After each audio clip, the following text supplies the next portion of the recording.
Hey everyone, welcome to another episode of Investing Kev. The first week of major earnings reports for the third quarter is wrapped up. I want to take a look at major companies across different industries and see how they're doing during a rocky global economy. I also want to talk about some major news that has affected these stocks and will continue to affect all of us for the foreseeable future. So if you like this content, please give me a thumbs up, subscribe, and let me know in the comments what you think. Alright everyone, let's get started. I will be talking about 8 stocks, and the first two are in the fintech and airline industry, Visa and United Airlines. Visa, ticker V, this is what they had to say.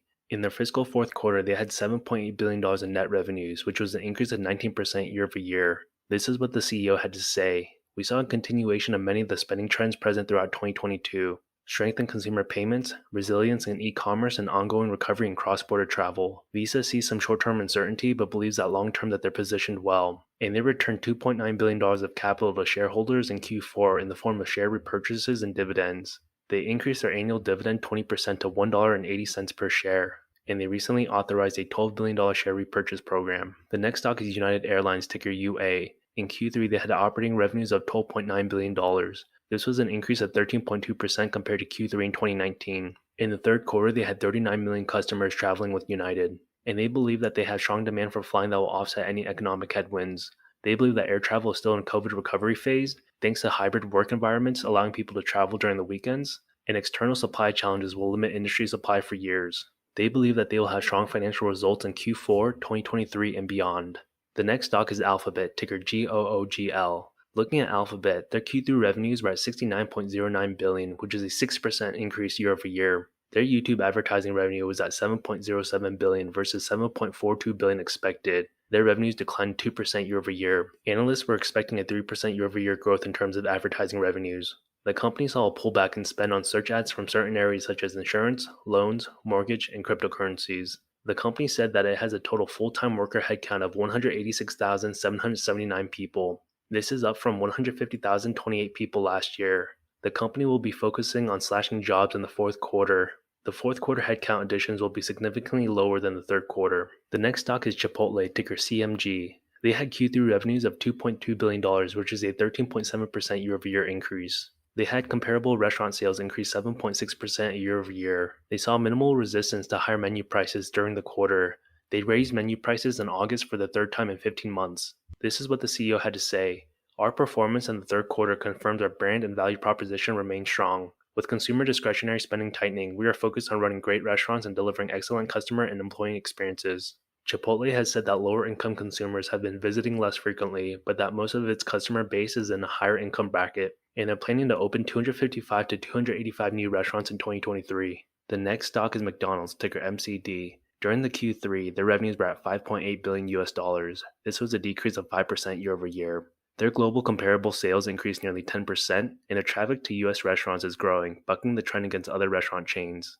They talked about increasing uncertainty and unease about the economic environment. Their US menu prices are up 10% compared with a year ago, which has scared away some of their lower income customers but is pulling in more higher income customers. The next stock is Amazon, ticker AMZN. During Q3, they had sales of $127.1 billion, which is a 15% increase year over year. They are currently focusing on cutting costs due to a rocky macro environment. They're pausing hiring in certain businesses and winding down products and services where resources could be better spent.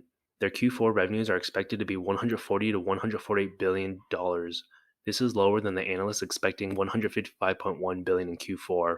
This might be attributed to a lackluster Prime Early Access sale event, and AWS posted their slowest revenue growth since 2014. During a downturn, advertisement revenues usually go down, but in Amazon's case, their advertisement revenues surged 25% year over year. The next stock is Caterpillar, ticker CAT. During the third quarter, their revenues were at $15 billion, which is a 21% year over year growth. They posted their best ever quarterly profit per share, which is $3.87, recorded in company history. They talked about macroeconomics challenges and supply chain challenges currently. Even in the midst of these challenges, they have strong demand from their customers and they work hard to get machines out to customers. During the third quarter, with oil drilling activity surging, Caterpillar's resource division recorded its biggest increase in sales, which is 30%. And remanufacturing remains a major focus of Caterpillar, allowing them to reuse used products and restore them like new, reducing cost of ownership to their customers. And the final stock is in the travel industry, Hilton, ticker HLT. In their recent quarter, they had revenues of $2.3 billion, which is a 35.3% year-over-year growth. They claim that consumers are eager to travel again. They believe that flight bookings and hotel reservations reportedly increased to the point they believe its original yearly profit estimate will be topped. and they expect these trends to continue through the fourth quarter. And their system-wide comparable RevPAR, which is revenue per available room, is expected to increase 19 to 23% in Q4 versus Q4 2021, and increase 2 to 6% versus Q4 of 2019. I want to take a look at some news focusing on the consumer side of things. The state of the economy is rough right now. The first news is paycheck to paycheck. 63% of Americans are living paycheck to paycheck, including nearly half of six-figure earners. As of September, 63% of Americans were living paycheck to paycheck, according to a recent Lending Club report. This is near the 64% historic high hit in March. A year ago, the number of adults who felt strained was closer to 57%. Even high-income earners are stretched too thin, Lending Club said. Of those earning more than six figures, 49% reported living paycheck to paycheck, a jump from the previous year's 38%. Being employed is no longer enough for the everyday American, Nair said. Wage growth has been inadequate, leaving more customers than ever with little to nothing left over after managing monthly expenses. The next news is focusing on inflation struggles. Life is getting more expensive by the day. Amid inflation, 32% of Americans are struggling to pay their bills. To that point, 32% of adults have paid a bill late in the past 6 months, according to a recent report by LendingTree. And 61% of them said it's because they didn't have the money on hand to cover the cost. About 40% said that they are less able to afford their bills compared with 1 year ago. Most said they fell behind on a utility bill, credit card payment, or cable or internet bill. And those struggling to afford their day-to-day lifestyle tend to rely more on credit cards and carry a higher monthly balance, making them financially vulnerable. And the next news is focusing on credit card debt. Jaw-dropping stats about the state of debt in America.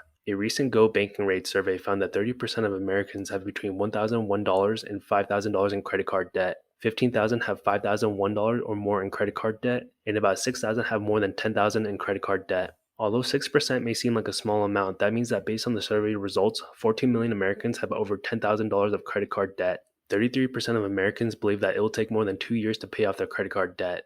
And the Inside 1031 survey found that 49% of Americans depend on credit cards to cover essential living expenses. So we saw that Visa said that consumer spending was strong. That bodes well for companies such as Visa and MasterCard.